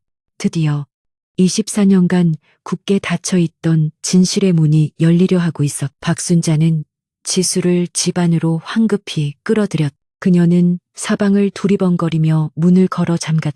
신 여사는 한 회장의 아이를 임신했지만 출산 예정일이 당신 어머니와 거의 비슷했. 그녀는 항상 당신 어머니를 질투했어. 첫째 부인이라는 자리, 그리고 한 회장의 사랑까지. 그녀는 물을 한 모금 마시고 말을 이었. 당신이 먼저 태어났지. 아주 건강하고 예쁜 아기였어. 당신 어머니는 기뻐했지만 몸이 너무 약했지. 그리고 사흘 뒤 신여사도 진통이 시작됐어. 박순자의 눈이 다시 공포로 물들었. 그런데 아이가 잘못 나왔어. 잘못 나왔다니요? 지수가 되물었. 아이가 죽어서 태어났나요? 박순자는 고개를 세차게 저었다. 아니, 그것보다 더 나빴어. 아이는 태어났지만 심각한 기형이었지. 오래 살지 못할 아이였어. 신 여사는 그걸 보고는 비명을 질렀어. 한 회장이 이 사실을 알면 자신은 끝장이라고. 절대 이 결함 있는 아이를 자기 자식으로 올릴 수 없다고. 지수는 혼란스러웠다. 그럼 지금의 한채영은? 박순자가 떨리는 손으로 지수의 손을 잡았다. 신 여사는 미리 준비를 해뒀더군. 어디서 데려왔는지 모를 건강한 여자아기를. 아마 자신의 먼 친척 중에서 갓 태어난 아이를 돈으로 사온 것 같았어. 그녀는 우리에게 명령했지. 자신의 죽어가는 아기와 그 건강한 아기를 바꾸라고. 병원 기록을 조작하고 자신의 아기는 조용히 처리하라고. 박순자는 눈물을 쏟아냈. 우리는 돈에 눈이 멀었어. 한 회장은 당신 어머니의 죽음으로 경황이 없었. 신 여사는 그 틈을 타 모든 것을 꾸몄지. 병원장까지 모두 한통속이었어. 지수는 온몸의 피가 차갑게 식는 것을 느꼈. 그럼 지금의 한채영은 유진의 핏줄이 아니군요. 그녀의 목소리가 얼음장처럼 차가워졌. 그래, 그녀는 신 여사의 친척일 뿐. 한 회장과는 피 한 방울 섞이지 않은 완전한 가짜야. 신 여사는 가짜 딸을 내세워 유진을 차지했. 당신은 진짜 핏줄이지만 첫째, 부인의 딸이라는 이유로 평생을 핍박받은 거지. 모든 조각이 맞춰졌. 왜 신 여사와 채영이 그토록 자신을 증오했는지, 왜 채영이 완벽한 딸 역할을 그토록 집착하며 연기했는지, 그리고 왜 그들은 자신의 재능을 그토록 두려워했는지. 자신들의 거대한 사기극을 위협할 수 있는 유일한 존재가 바로 진짜 상속자인 한지수 자신이었기 때문이다. 지수는 박순자의 떨리는 고백을 휴대폰에 고스란히 녹음했. 그녀의 손은 얼음장처럼 차가웠지만 심장은 복수심으로 뜨겁게 타오르고 있었. 김민호 비서실장의 도움을 받아 박순자를 안전한 은신처로 옮긴 후 그녀는 곧장 서일타워의 펜트하우스로 돌아왔다. 시간은 이미 자정을 넘기고 있었. 강태준은 서재에서 그녀를 기다리고 있었. 그는 돌아온 지수의 굳은 표정과 그녀가 손에 쥔 녹음기를 보고 그녀가 무언가 엄청난 것을 알아왔음을 직감했. 지수는 말없이 그에게 다가가 녹음기 재생 버튼을 눌렀. 어둡고 광활한 서재에 24년 묵은 비밀을 토해내는 늙은 간호사의 목소리가 울려 퍼졌. 강태준은 미동도 없이 모든 것을 들었. 그의 표정은 평소보다 더욱 차갑게 가라앉아 있었지만 그 눈빛은 분노로 이글거렸다. 출생 조작, 신생아 바꿔치기, 그리고 진짜 핏줄인 지수에 대한 수십 년간의 조직적인 이것은 단순한 가족 불화가 아니라 거대 기업의 승계권을 노린 추악하고 거대한 사기극이었. 한채영은 가짜였군. 녹음이 끝나자 강태준이 낮게 읊조렸. 그는 지수를 바라보았. 그녀는 그 어떤 눈물도 보이지 않았. 그녀의 슬픔은 이미 오래전에 분노로 변해버린 듯했. 당신이 유진의 진짜 주인이었어. 신은경과 그 가짜 딸이 모든 것을 훔친 거고. 그의 목소리에는 이 끔찍한 진실을 마주한 피해자에 대한 미묘한 동정심이 스쳤. 박순자의 증언은 강력합니다. 하지만 결정적인 증거가 필요해요. 지수가 차갑게 말했. 그녀는 이미 다음 단계를 생각하고 있었. 신은경은 박순자가 사라진 것을 알게 되면 무슨 짓이든 할 겁니다. 그 전에 이 사기극을 증명할 물증, 즉 DNA 검사 결과가 필요합니다. 강태준은 고개를 끄덕였. 한 회장의 칫솔이나 머리카락은 어렵지 않게 구할 수 있겠지. 하지만 한채영은 지금 극도로 경계하고 있을 거요. 당신이 박순자를 만났다는 사실이 알려지는 건 시간 문제니. 그의 예측은 정확했다. 바로 그 시각. 유진 그룹 본가에서는 지옥도가 펼쳐지고 있었다. 신은경은 박순자를 감시하도록 심어둔 마을 이장에게서 전화를 받았. 사모님, 그 박노파 집에 웬 젊은 여자가 찾아왔습니다. 오늘 오후 내내 있다가 방금 그 노파와 함께 차를 타고 떠났는데 신은경의 심장이 바닥으로 떨어졌. 그 여자가 어떻게 생겼더냐. 그녀의 목소리가 날카롭게 갈라졌. 키가 크고 마른 편인데 꼭 사모님 댁 아가씨처럼 보였습니다. 아니, 첫째, 따님, 한지수 씨를 닮은 것 같았습니다. 전화기 너머의 목소리가 공포에 질려 떨렸. 쿵. 신은경의 손에서 값비싼 도자기 찻잔이 떨어져 산산조각났. 24년간 지켜온 비밀의 성벽에 금이 가기 시작했다. 그녀는 곧장 한채영의 방으로 달려갔. 채영은 다음 시즌 컬렉션을 검토한다며 우아하게 잡지를 넘기고 있었. 이러 신은경이 채영의 뺨을 거세게 후려쳤다. 채영은 비명을 지르며 바닥에 나동그라졌. 그녀는 평생 자신에게 손댄 적 없는 어머니의 광기, 어린 모습에 충격을 받았. 엄마, 왜 이래? 내가 뭘 잘못했는데. 채영이 울부짖었. 그녀는 자신이 이 집의 완벽한 공주, 작품이라고 믿어 의심치 않았다. 한지수, 그 빌어먹을 년이 박순자를 찾아갔어. 신은경의 눈은 핏발이 서 있었다. 그녀는 더 이상 우아한 유진 그룹의 안주인이 아니었다. 모든 것을 이를 위기에 처한 도박사였. 그제야 채영은 사태의 심각성을 깨달았. 박순자, 그 이름은 그녀가 아주 어릴 적부터 어머니에게 세뇌당하듯 들어온 이름이었. 그들의 비밀을 아는 유일한 증인. 그럼 우린 이제 어떻게 아빠가 알면. 채영의 목소리가 공포로 떨렸다. 그녀의 완벽한 삶은 모두 신기루에 불과했다. 저 신은경이 다시 소리쳤. 네, 아비는 멍청해서 내가 하는 말만 믿어. 문제는 강태준이야. 한지수, 그년이 강태준의 힘을 빌려서 움직인 거야. 신은경은 방 안을 초조하게 맴돌았. 그녀는 24년간 모든 것을 통제해왔. 하지만 강태준은 그녀의 통제 밖에 있는 존재였. 당장 사람을 풀어 박순자, 그 노망난 할망구를 찾아서 입을 영원히 막아버려. 신은경이 전화기에 대고 냉혹하게 명령했. 무슨 수를 써서라도 사고든 병이든 상관없어. 당장 처리해. 그녀는 완벽한 범죄를 위해 또 다른 범죄를 망설임 없이 지시했. 그녀의 뒤에서 채영은 자신의 왕국이 무너지는 소리를 들으며 공포에 질려 떨고 있었. 서일타워. 지수와 강태준은 이미 신은경의 움직임을 예측하고 있었. 신여사가 박순자를 제거하려 할 겁니다. 지수가 말했. 그녀를 보호해야 해요. 이미 조치했소. 강태준이 짧게 대답했. 김 비서가 내 별장 중 가장 안전한 곳으로 모셨소. 유진의 하수인 따위가 접근할 수 없는 곳이지.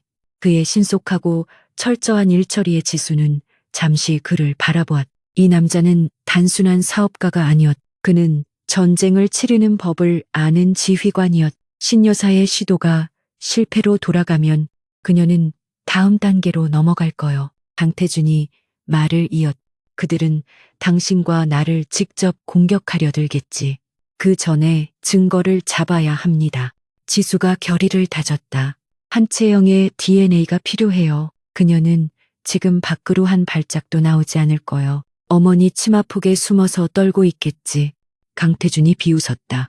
그렇다면 우리가 그 굴로 직접 들어가야죠. 지수의 눈이 차갑게 빛났다. 무슨 뜻이오? 강태준이 흥미롭다는 듯 물었. 이번 주말 유진 아트센터에서 자선 갈라가 열립니다. 한채영이 총괄 디렉터를 맡은 행사죠. 그녀는 자신의 작품을 과시하기 위해서라도 반드시 참석할 겁니다. 어머니가 아무리 말려도 지수는 유진의 내부 사정을 꿰뚫고 있었. 채영의 허영심은 공포심만큼이나 강했. 강태준의 입가에 옅은 미소가 떠올랐. 사냥터로 직접 들어가겠다. 재미있군. 하지만 어떻게 그녀는 극도로 예민해져 있을 겁니다. 분명 저를 도발하겠죠. 지난번처럼 지수는 파트너스 나이트에서의 일을 떠올렸. 사람들이 많은 곳에서 소란을 피울 겁니다. 그때가 기회예요. 한편 유진 본가로 신은경의 수하들에게서 보고가 들어왔. 박순자를 찾지 못했다는 것. 그녀가 살던 집은 텅 비었. 모든 흔적이 사라졌다는 것이었. 신은경은 전화기를 벽에 집어던졌. 강태준. 역시 그놈 짓이야. 그녀는 이성을 잃기 직전이었. 엄마. 어떻게? 그 할머니가 다 불어버리면. 채영이 울음을 터뜨렸다. 시끄러워. 신은경이 채영의 머리채를 잡아챘다. 네가 이렇게 쓸모없으니까 그년이 기어오르는 거 아니야. 넌 내 완벽한 인형이었어야 해. 내 모든 것을 지켜줄 방패. 그녀는 채영을 단순한 딸이 아닌 자신의 야망을 위한 도구, 인형으로 보고 있었. 이번 주말 갈라. 신은경이 숨을 골랐. 한지수 그년도 분명 올 거야. 강태준을 데리고. 좋아. 오라지. 거기가 내년의 무덤이 될 거다. 신은경의 눈에 광기가 서렸. 박순자가 사라졌다면 한지수 그년의 입을 막아버리면 돼. 그년만 없으면 네, 아비는 영원히 진실을 모를 거야. 그녀는 채영을 노려보았. 채영아, 넌 내 딸이야. 내 모든 것이고 이번 갈라에서 넌 네가 왜 유진의 진짜 주인인지 모두에게 증명해야 해. 그리고 한지수를 완벽하게 짓밟아버려. 네가 할 수 있는 모든 수단을 동원해서라도. 알겠니? 채영은 공포에 질려 고개를 끄덕였. 그녀는 어머니라는 인형 조종사의 명령에 따를 수밖에 없는 인형이었다. 그녀는 자신의 운명이 어머니의 손에 달려 있음을 알았지만 동시에 한지수에 대한 참을 수 없는 분노와 질투를 느꼈. 감히 자신의 것을 빼앗으려 하는 그년을 자신의 무대에서 반드시 끌어내리겠다고 다짐했. 서일타워. 강태준은 김 비서에게 지시를 내리고 있었. 유진 아트센터 갈라 보안팀을 2배로 늘려 내 아내의 반경 5m 이내의 그림자처럼 그는 지수를 돌아보았. 신은경은 쥐덫에 몰린 쥐요. 가장 잔인하게 발악할 테지. 정말 괜찮겠소. 지수는 창밖의 어둠을 바라보았. 24년간 그녀를 짓눌렀던 그 어둠이었. 하지만 이제 그녀는 혼자가 아니었. 괜찮습니다. 그녀가 돌아보았다. 그녀의 눈은 더 이상 어둠을 두려워하지 않았다. 덫에 몰린 건 그들이니까요. 저는 제 것을 찾으러 가는 것 뿐입니다. 그녀는 24년간 숨겨왔던 발톱을 마침내 완벽하게 드러낼 준비를 마쳤. 유즈나트 센터에 자성갈라는 한채영의 허영심과 신은경의 야망이 결합된 결정체였. 거대한 홀은 수천 송이의 흰 장미와 크리스털로 장식돼 있었.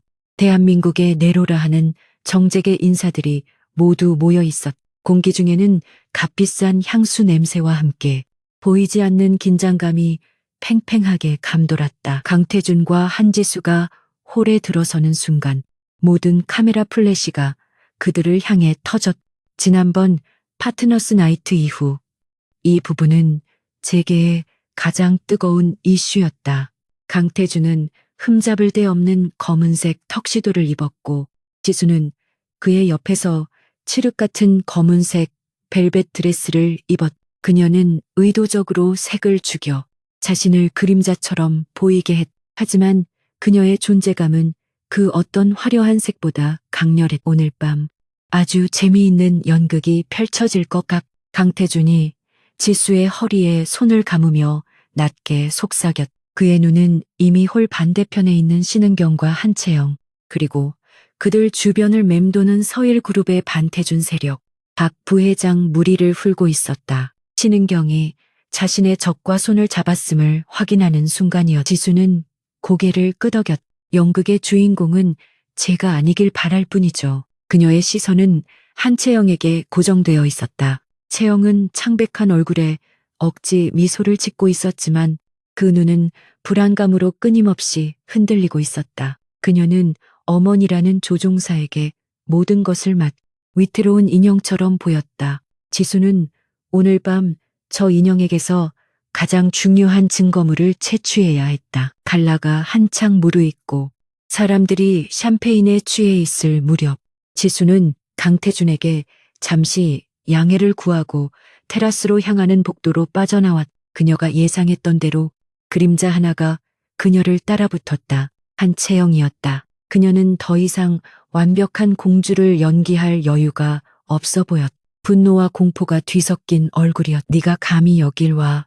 여기가 어디라고. 채영이 주변을 살피며 목소리를 낮춰 으르렁거렸. 그녀는 지수가 자신의 모든 것을 빼앗아갈 악마라고 확신하고 있었다. 여긴 내 무대야. 내 따위가 설 자리가 아니라고. 무대라.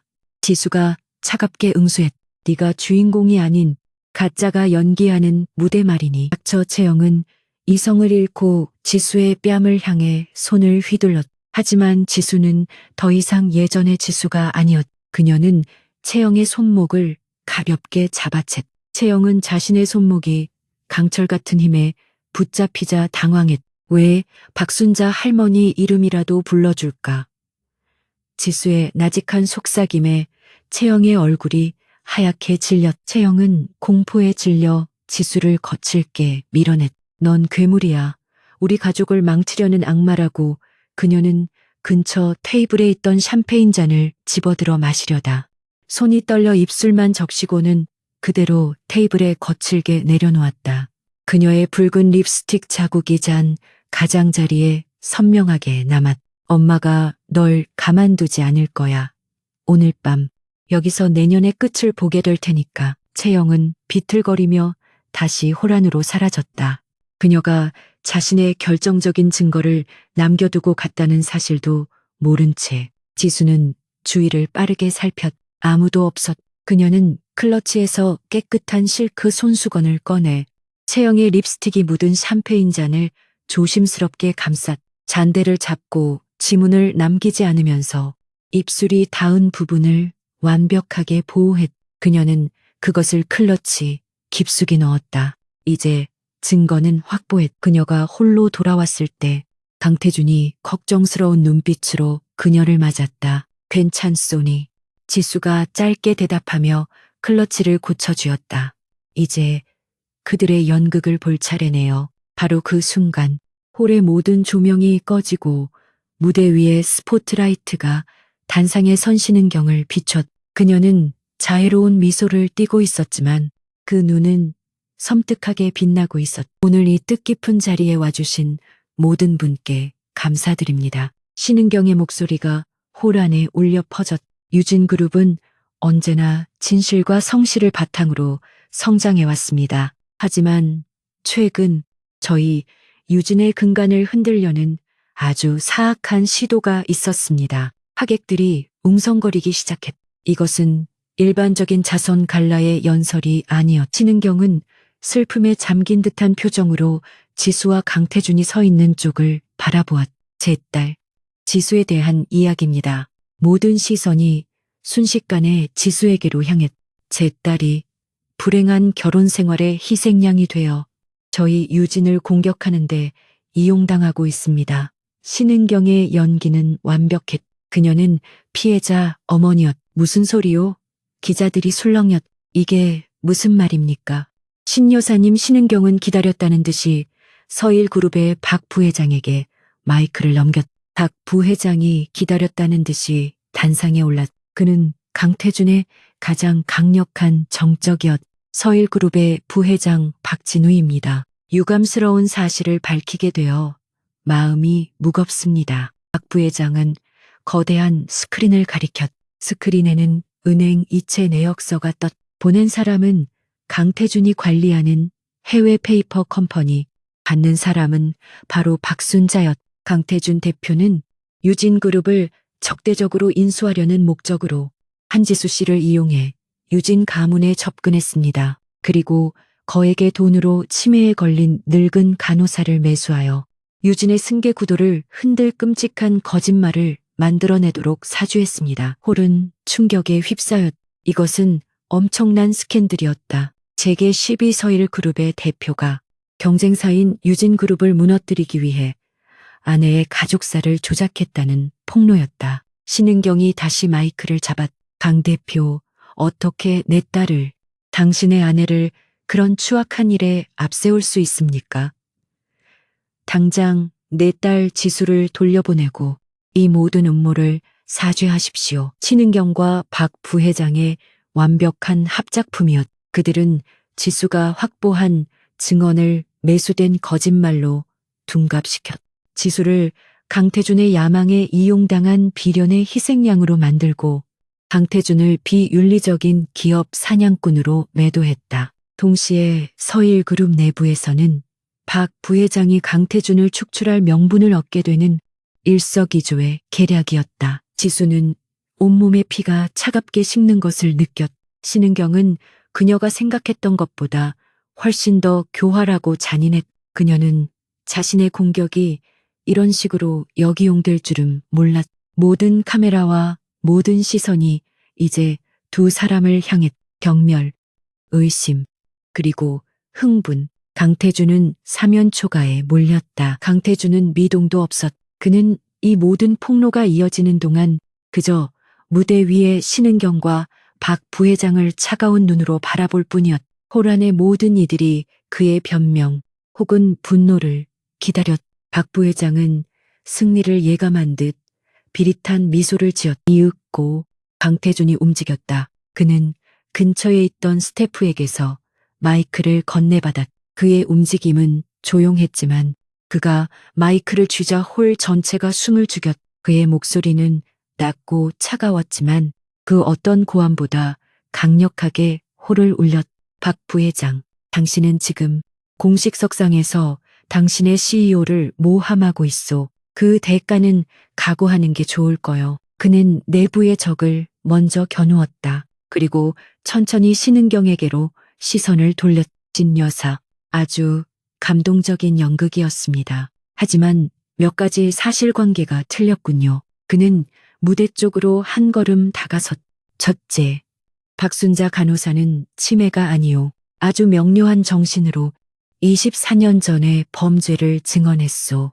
둘째, 그 돈은 매수 자금이 아니오. 평생을 공포 속에서 살아온 증인을 보호하기 위한 최소한의 조치였소. 그의 말에 신은경의 얼굴이 미세하게 떨렸. 그리고 마지막 가장 중요한 사실, 강태준은 돌아서서 얼어붙은 채 서 있는 지수에게로 걸어갔. 그는 수백 대의 카메라 앞에서 망설임 없이 지수의 손을 잡아챘다. 그리고 그녀를 자신의 곁으로 단상 앞으로 끌어당겼. 지수는 놀랐지만 자신을 쥔 그의 손이 불처럼 뜨겁다는 것을 느꼈. 그는 계약 때문이 아니었. 이 여자, 강태준의 목소리가 분노로 떨렸. 한지수는 내 아내요. 그는 지수를 자신의 등 뒤가 아닌 바로 옆에 세웠다. 신여신, 당신은 방금 내 아내를 희생양이라고 불렀소. 천만에. 이 여자는 희생양이 아니오. 이 여자는 당신들이 24년간 저지른 추악한 범죄의 유일한 생존자이자 유진 그룹의 진짜 상속자여. 그의 폭탄 선언의 홀은 그야말로 아수라장이 되었. 진짜 상속자라니 무슨 말이야. 강태준은 지수의 손을 더욱 세게 움켜쥐었. 이것은 계약에 없는 행동이었. 이것은 계산된 비즈니스가 아니었. 그것은 분노였. 보호였. 당신들이 내 아내에게서 모든 것을 FTS, 갖지, 가족, 이름, 그리고 인생까지 당신들은 내 아내를 쓰레기처럼 취급하며 저 지옥 같은 집에서 숨죽이게 만들었소. 그는 지수를 바라보았. 그의 눈에는 더 이상 차가운 계산이 없었. 그 자리에는 오직 그녀만을 향한 격렬하고 뜨거운 무언가가 타오르고 있었. 내가 한지수와 결혼한 이유가 뭔지 아시오? 유진을 공격하기 위해서 아니. 이 여자가 가진 진짜 가치를 당신들 같은 쓰레기들은 알아보지 못했지만 나는 알아봤기 때문이오. 내 아내요. 그가 다시 한번 선언했. 당신들이 감히 모욕하고 망가뜨리도록 내버려 두지 않겠소. 신은경, 박진우, 당신들은 오늘 아주 큰 실수를 했소. 당신들은 내 아내를 건드렸. 이제 내가 당신들의 모든 것을 무너뜨릴 거요. 강태준의 선전포고였다. 계약을 넘어선 한 남자가 자신의 여자를 지키기 위한 맹세였다. 지수는 자신을 굳게 붙잡고 있는 그의 손과 자신을 향한 그의 불타는 눈빛을 바라보았. 24년간 얼어붙어 있던 그녀의 심장이 이 폭풍우의 한가운데서 고통스러울 정도로 세차게 뛰기 시작했. 그녀는 클러치 안에 든 샴페인 잔을 다시 한번 확인했. 폭풍은 이제 시작이었. 그녀는 그 폭풍을 끝낼 번개를 쥐고 있었. 유진 아트센터의 갈라가 끝나고 재계는 그야말로 발칵 뒤집혔. 강태준의 폭탄 선언은 모든 신문과 방송의 헤드라인을 장식했. 서일그룹 강태준 대표, 아내 한지수를 유진의 진짜 상속자라 주장. 유진그룹 24년 전 출생 비밀 의혹 휩싸여 여론은 두 갈래로 나뉘었다. 신은경과 박 부회장이 제시한 매수 증거를 믿는 측과 강태준의 분노에 찬 선언을 믿는 측. 폭풍의 눈 한가운데 서일타워 펜트하우스로 돌아온 리무진 안은 얼음장처럼 차가웠. 강태준은 갈라에서 보여준 격렬한 분노를 가라앉히고 다시 냉철한 전략가의 얼굴로 돌아와 있었. 그는 지수를 바라보았. 그녀는 충격이나 혼란에 빠져 있지 않았. 오히려 그 어느 때보다 차갑고 단단한 표정이었. 괜찮소? 그가 물었. 계약서에 없는 질문이었. 지수는 그를 마주 보았다. 아니요. 괜찮지 않아요. 그녀의 솔직한 대답에 강태준의 눈이 미세하게 흔들렸다. 하지만 지금은 괜찮을 때가 아니죠. 지수는 클러치를 열었. 그리고 그 안에서 립스틱 자국이 선명한 샴페인, 잔을 감싼 실크 손수건을 꺼냈. 이게 필요할 겁니다. 그녀가 그것을 강태준에게 건넸다. 강태준은 그것이 무엇인지 즉시 깨달았. 한채영의 DNA였다. 그는 지수를 다시 보았. 이 여자는 폭풍 속에서 그가 자신을 지키기만을 기다린 것이 아니었. 그녀는 폭풍의 한가운데로 걸어 들어가 적의 심장에서 비수를 뽑아온 것이다. 당신이란 여자는, 그는 말을 잇지 못하고 즉시 김민호 실장에게 전화를 걸어 지금 당장 연구소에 연락해 국내 최고 법의학팀으로 한동진 회장의 DNA 샘플도 필요해. 24시간 내로, 아니 12시간 내로 결과를 가져와. 무슨 수를 써서라도. 강태준의 명령은 신속하고 단호했. 지수는 창밖을 바라보았. 이제 주사위는 던져졌. 한편 유진 본가는 패닉 상태였. 신은경은 모든 것을 부수고 있었. 강태준이 공개적으로 선전포고를 한 이상 이것은 진흙탕 싸움이 될 것이었. 박 부회장과의 연합은 강태준에게 타격을 주었지만 진짜 상속자라는 발언은 주주들을 흔들기에 충분했. 특히 한 회장이 동요하기 시작했다. 여보, 이게 다 무슨 소리요? 강태준 그놈이 한 말이 한 회장이 떨리는 목소리로 물었. 당신은 그딴 미친놈의 말을 믿는 거예요. 신은경이 악을 썼다. 그놈이 우리 유진을 통째로 삼키려고 계략을 꾸민 거라고. 박순자 그 노망난 할망구를 돈으로 매수해서 그녀는 한 회장의 나약함을 파고들었다. 지수, 그 아이는 당신 딸이잖아. 어떻게? 그래서 증명해야죠. 신은경이 그의 말을 잘랐. 당신 딸은 오직 채영이뿐이라고 온 세상에 증명해야 해요. 그녀는 비상이사회를 소집했. 그리고 강태준의 적대적 M&A 시도를 규탄하고 한 채의 영을 차기 부회장으로 공식 임명하는 긴급 주주총회를 열겠다고 선포했. 이것은 그녀의 마지막 도박이었. 모든 것이 거짓이라는 것을 공식화하여 진실을 덮어버리려는 속셈이었다. 주주총회 당일 유진그룹 본사 대강당은 수백 명의 주주와 기자들로 가득 찼. 단상 위에는 한동진 회장과 신은경, 그리고 완벽한 흰색 정장을 입은 한채영이 앉아 있었다. 그녀는 긴장했지만 승리를 눈앞에 둔 공주의 모습이었. 신은경은 모든 것을 준비했. 박순자의 치매 진단서 물론 위조된 것이었다와 강태준의 페이퍼 컴퍼니가 송금한 매수 자금 내역까지. 한 회장이 떨리는 목소리로 마이크를 잡았. 존경하는 주주 여러분, 최근 불미스러운 소문으로 심려를 끼쳐드려 송구합니다. 오늘 이 자리는 저희 유진을 흔들려는 외부 세력의 악의적인 음해를. 그의 말이 채 끝나기도 전에 굳게 닫혀있던 강당의 육중한 문이 열렸. 끼익 쇳소리와 함께 모든 사람의 시선이 문으로 향했. 강태준과 한지수였. 그들은 변호인단과 김민호 실장을 대동하고 당당하게 걸어 들어왔. 누구야? 당장 저자들을 막아. 신은경이 경비원들에게 소리쳤. 하지만 강태준이 서류 한 장을 들어보였. 서일그룹 역시 유진의 주주입니다. 긴급 주총에 참석할 정당한 권리가 있어. 그는 이 싸움을 위해 이미 유진의 주식 일부를 확보해 둔 것이었다. 보안 요원들이 머뭇거리는 사이 지수가 단상 앞으로 걸어나갔다. 그녀의 손에는 태블릿 PC가 들려 있었다. 신은경 여사님, 지난번 갈라에서의 연설 아주 감명 깊게 들었습니다. 그녀의 목소리는 차가웠지만 마이크를 통해 강당 전체에 울려 퍼졌. 저를 비련의 희생양으로 만드셨더군요. 하지만 틀렸습니다. 닥치지 못해 전연을 끌어내. 신은경이 이성을 잃고 소리쳤. 하지만 지수는 멈추지 않았. 저는 희생양이 아닙니다. 저는 오늘 24년간 유진그룹을 좀먹어온 거대한 사기극의 진실을 밝히러 왔습니다. 그녀는 태블릿을 들어 강당의 거대한 스크린과 연결시켰. 김민호 실장의 팀이 이미 시스템을 장악한 뒤였. 첫 번째로 스크린에 뜬 것은 영상이었다.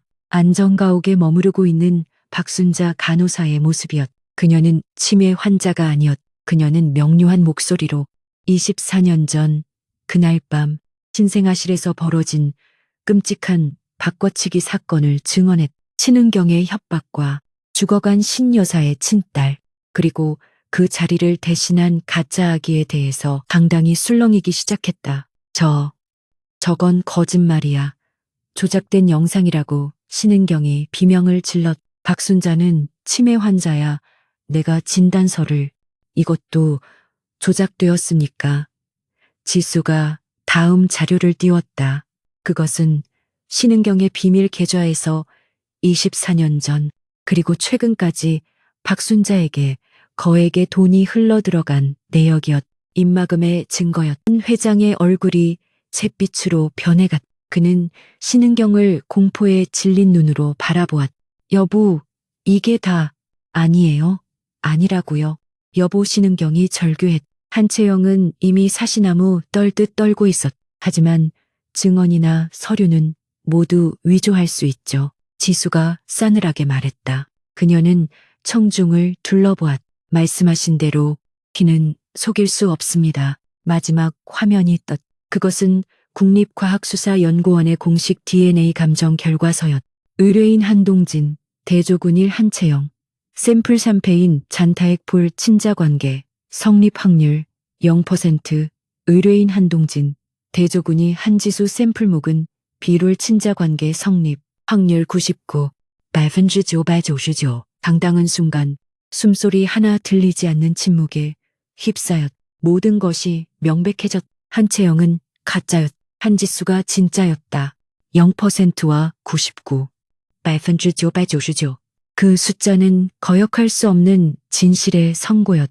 한채영이 스크린을 보며 비명을 질렀. 아니야, 아니야. 엄마 이게 뭐야. 거짓말이라고 해어서. 신은경은 모든 것이 끝났음을 깨달았. 그녀의 완벽했던 성이 무너져 내렸. 그녀는 단상 위에서 무릎을 꿇고 주저앉았. 그때 한 회장이 비틀거리며 일어섰다. 그는 0%라는 숫자를 망연자실하게 바라보다가 신은경에게로 시선을 돌렸. 그의 눈에는 분노가 아닌 끔찍한 허무함이 담겨 있었다. 은경, 당신. 그가 쉰 목소리로 중얼거렸. 어떻게 나에게, 어떻게 내 딸에게. 그는 자신의 어리석음과 죄악의 무게를 견디지 못하고 가슴을 움켜쥐며 단상 위로 쓰러졌. 회장님 강당은 아수라장이 되었. 주주들은 고함을 질렀. 기자들은 미친 듯이 플래시를 터뜨렸. 바로 그때 강당의 문이 다시 열렸. 이번에는 변호사가 아닌 검찰 수사관들이었. 강태준이 미리 손을 써둔 것이었다. 신은경 씨 사기, 업무상, 배임, 사문서 위조 혐의로 긴급 체포합니다. 한채영 씨 사기 및 배임 공모 혐의로 함께 체포합니다. 날 건드리지 마. 난 유진의 딸이야.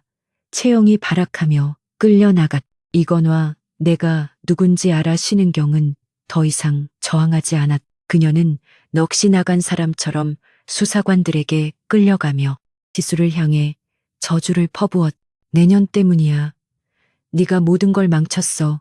네, 어미처럼. 모든 폭풍이 휩쓸고 지나간 강당. 쓰러진 한 회장은 구급대에 실려나갔. 단상 위에는 지수와 강태준만이 서 있었. 수많은 카메라가 그들을 향했지만 지수는 아무것도 보이지 않았. 24년간의 지옥이 끝났. 유진이라는 거대한 이름 아래 숨겨져 있던 모든 추악한 진실이 드러났다. 그녀는 승리했지만 기쁘지 않았. 그녀의 가족은 이런 식으로 산산조각 났. 강태준이 그녀의 곁으로 다가와섰. 그는 아무 말도 하지 않았지만 그의 존재만으로도 쏟아지는 플래시 세례를 막아주는 거대한 방패가 되었. 지수는 무너져 내린 단상을 바라보았. 유진에 대한 심판은 이렇게 끝이 났다. 유진 그룹 임시 주주총회장의 거대한 문이 닫히자 한 시대가 막을 내렸다. 광기 어린 카메라 플래시 세례와 주주들의 고함, 그리고 사이렌 소리가 뒤섞여 거대한 불협화음을 만들어냈. 강태준은 굳은 얼굴로 한지수의 어깨를 감싸 안고 쏟아지는 질문들을 뚫고 그녀를 현장에서 이끌어냈. 한동진 회장은 병원으로 이송되는 내내 의식을 찾지 못했. 그의 심장은 진실의 무게를 견디지 못했. 신은경과 한채영은 수사관들에게 이끌려 검찰청으로 향했. 유진의 공주였던 채영은 끝까지 발악하며 울부짖었고 모든 것을 조종했던 신은경은 넋이 나간 사람처럼 허공만 응시했. 모든 것이 끝난 뒤에 허무함만이 지수를 감쌌다. 서일타워 펜트하우스로 돌아오는 리무진, 안은 숨 막히는 정적으로 가득 찼. 지수는 창밖으로 빠르게 스쳐 지나가는 서울의 야경을 바라보았. 24년간 그녀를 올감했던 유진이라는 이름의 성이 오늘 그녀의 손에 의해 무너져 내렸. 복수는 끝났다. 하지만 그녀의 마음속에는 승리감 대신 거대한 공허함이 자리 잡았. 그날 밤 이후 세상은 유진그룹의 스캔들로 들끓었. 대한민국 재계를 지탱하던 거대 기업의 추악한 민낯이 낱낱이 드러났. 유진그룹의 주가는 바닥을 모르고 추락했다. 신은경과 한채영의 재판은 세기의 관심사가 되었.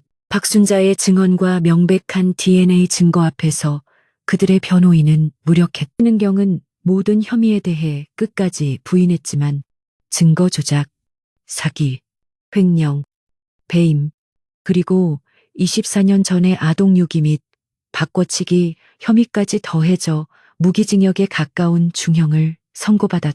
한채영은 어머니의 강압에 의한 범행이었다고 눈물로 호소했지만 공모 혐의가 인정되어 징역 5년을 선고받았. 그녀의 모든 것이었던 가짜 인생은 그렇게 교도소의 높은 담장 안에서 막을 내렸. 한동진 회장은 기적적으로 의식을 회복했다. 하지만 그는 모든 것을 잃었. 아내와 사랑했던 가짜 딸은 감옥에 각.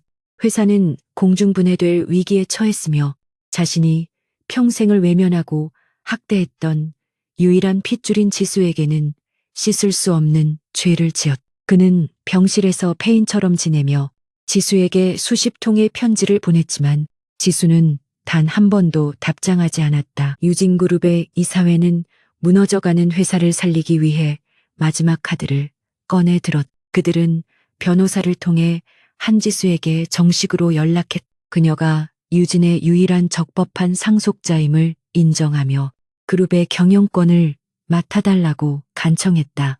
그들이 평생을 무시했던 버려진 딸에게 이제 와서 무릎을 꿇고 구원을 요청한 것이다. 지수는 유진 그룹 본사의 텅 빈 회장실에서 이사들을 만났. 그들은 지수 앞에서 90도로 고개를 숙였. 상속자님, 제발 유진을 버리지 마십시오. 저희의 죄가 큽니다. 하지만 유진은 상속자님의 아버지, 그리고 할아버지의 피땀입니다. 그들은 지수의 동정심에 호소했. 지수는 그들의 위선적인 얼굴을 차갑게 바라보았다. 그녀는 천천히 회장실을 둘러보았.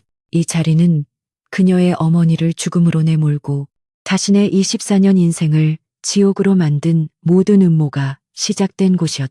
이 피땀 어린 유산은 이미 신은경의 탐욕과 한 회장의 방관으로 인해 더럽혀질 대로 더럽혀졌. 저는 유진을 원하지 않습니다. 지수의 목소리는 낮았지만 그 안에는 거역할 수 없는 단호함이 담겨 있었다. 이사들의 얼굴이 절망으로 일그러졌. 저는 제가 상속받을 유진그룹의 모든 지분과 재산을 법적 절차가 끝나는 대로 전액사회에 환원하겠습니다. 그녀는 자신의 결정을 선언했. 그 재산은 제 어머니의 목숨 값이자 제 잃어버린 24년의 보상입니다. 하지만 저는 그 피 묻은 돈으로 미래를 시작할 생각이 없습니다. 그녀는 그 돈을 전부 어머니 이서현의 이름으로 미혼모 지원재단과 학대 아동보호재단에 기부할 것을 변호사에게 지시했. 그녀는 유진에 대한 완벽한 종결을 선언하고 그 방을 걸어 나왔다. 모든 것이 정리된 어느 날 저녁,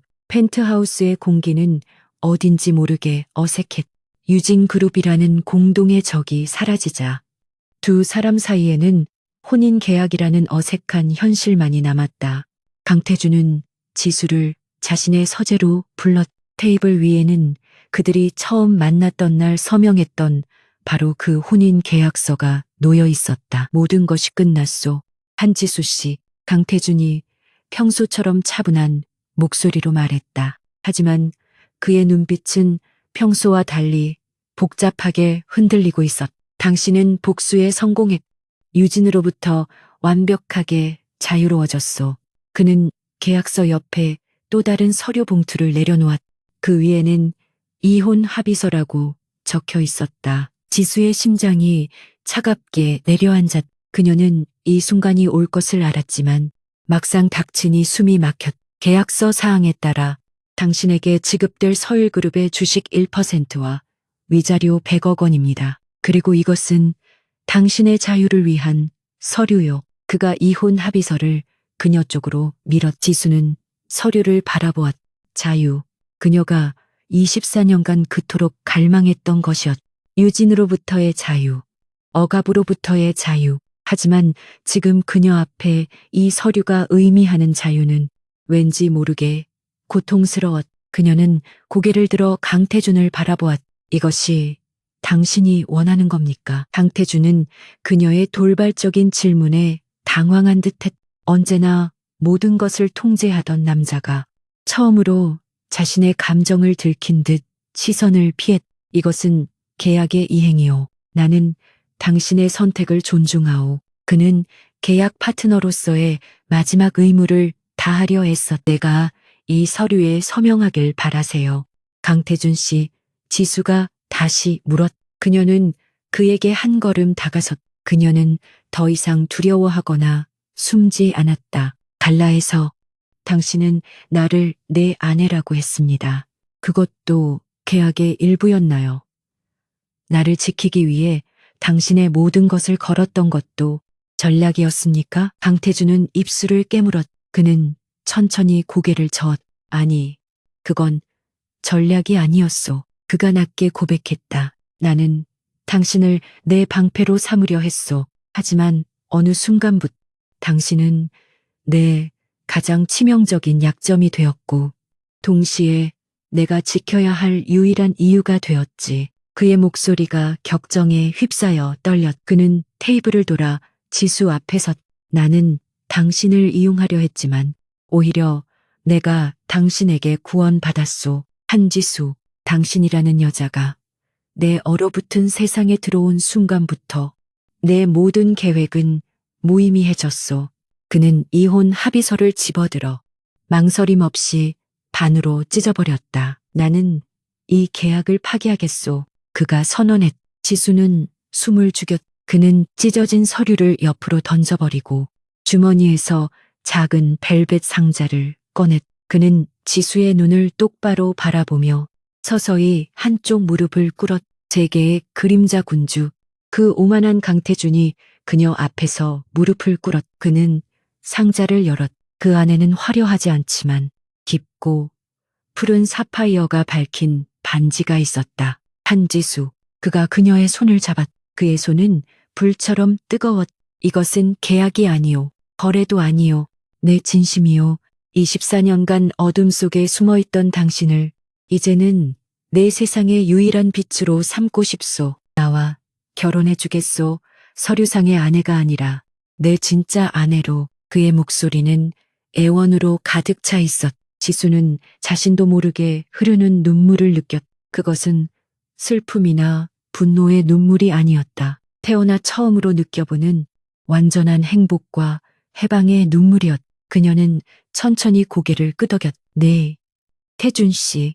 그녀가 속삭였. 강태준은 그녀의 손에 반지를 끼워주고 일어섰. 그는 망설임 없이 그녀를 끌어안았. 24년간 버려졌던 딸은 마침내 자신을 있는 그대로 봐주고 자신을 위해 모든 것을 걸어준 남자를 만나 진정한 행복을 찾았. 3년 후 경기도의 한적한 교회. 따뜻한 햇살이 비치는 정원이 있는 집. 지수는 더 이상 유진의 딸도 서일의 사모님도 아닌 자신의 이름 한지수로 살고 있었다. 그녀는 유진에서 배운 지식과 자신의 재능을 살려 유망한 바이오 스타트업들을 발굴하고 지원하는 작은 투자 회사를 운영하고 있었다. 지수야, 늦었잖아. 손님들 다 오셨어.